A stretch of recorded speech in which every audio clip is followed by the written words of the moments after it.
Oke, baiklah teman-teman semuanya, selamat datang di channel HSM Vintage. Jadi di video kali ini kita akan mereview aplikasi pinjaman online pinjam modal ya.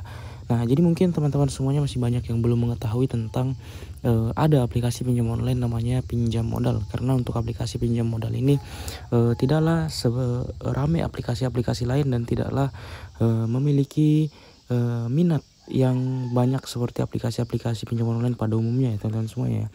Dan aplikasi pinjam modal ini sudah bisa di-download di iOS ya atau di App Store dan juga di Play Store atau Android teman-teman semuanya. Jadi secara umum aplikasi pinjam modal ini adalah aplikasi pinjaman online yang sudah bersertifikasi Otoritas Jasa Keuangan teman-teman semuanya ya. Dan di sini kita bisa lihat ya, ini sudah telah berizin dan diawasi OJK, kemudian AFPI, kemudian juga Intertek, kemudian KAN, kemudian legal dan aman ya. Di sini kita bisa lihat untuk sertifikasi dari pinjam modal ini.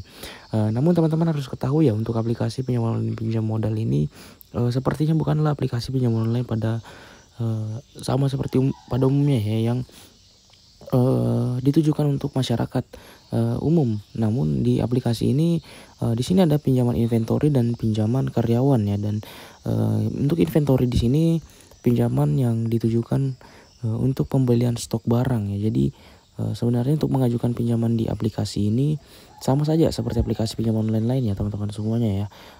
Pinjaman tanpa anggunan. Nah, di sini kita bisa lihat ya, ini tanpa anggunan tapi KTP dicoret. Namun biasanya untuk aplikasi pinjaman online seperti ini pastinya sangat memerlukan yang namanya KTP teman-teman semuanya ya, seperti itu sebagai jaminan pastinya ya. Dan untuk aplikasi pinjam modal ini ada juga yang pinjaman karyawan. Pinjaman untuk karyawan khusus untuk perusahaan yang sudah bekerja sama. Jadi mereka memiliki beberapa pekerjaan yang sudah bekerja sama ya dengan pinjam modal ini. Tidak semua bisa mengajukan di pinjaman karyawan ini teman-teman semuanya ya. Jadi aplikasi pinjam modal ini sepertinya bukan ditujukan kepada kita teman-teman semuanya, dan sepertinya agak sulit untuk di ACC di aplikasi pinjam modal ini ya. Dan apalagi di sini kita bisa lihat untuk TKB 90-nya atau tingkat keberhasilan bayar dalam 90 hari terakhir itu hanya di 95,06%. Jadi ini cukup rendah ya teman-teman semuanya ya. Dan kita bisa lihat membaca keterangan di sini ya. Dibayar oleh peminjam dalam waktu 90 hari terakhir sebelum jatuh tempo 100% adalah. Nah, jadi ada sekitar 5% orang yang tidak mengembalikan pinjaman di aplikasi pinjam modal ini ya. Jadi aplikasi pinjam modal ini banyak sekali yang galbay sepertinya ya teman-teman semuanya. Dan pinjaman online untuk pelaku usaha online ya, dengan total pinjaman maksimal di aplikasi ini ternyata hanya 10 juta rupiah. Di sini kita bisa lihat ya, dengan tenor di angka 10 bulan ya.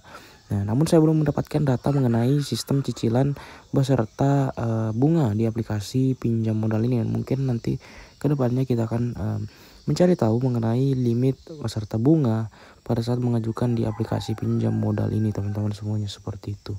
Nah, jadi mungkin untuk review aplikasi pinjam modal ini sudah cukup sampai di sini. Semoga informasi ini bermanfaat ya. Intinya ini adalah aplikasi resmi OJK yang ditujukan tidak untuk masyarakat umum sepertinya teman-teman semuanya, seperti itu. Jadi mungkin kita akan nantinya ada update ya mengenai aplikasi ini. Jadi mohon support dan dukungan teman-teman semuanya, dan jangan like, komen, dan subscribe channel ini. Sekian dan terima kasih.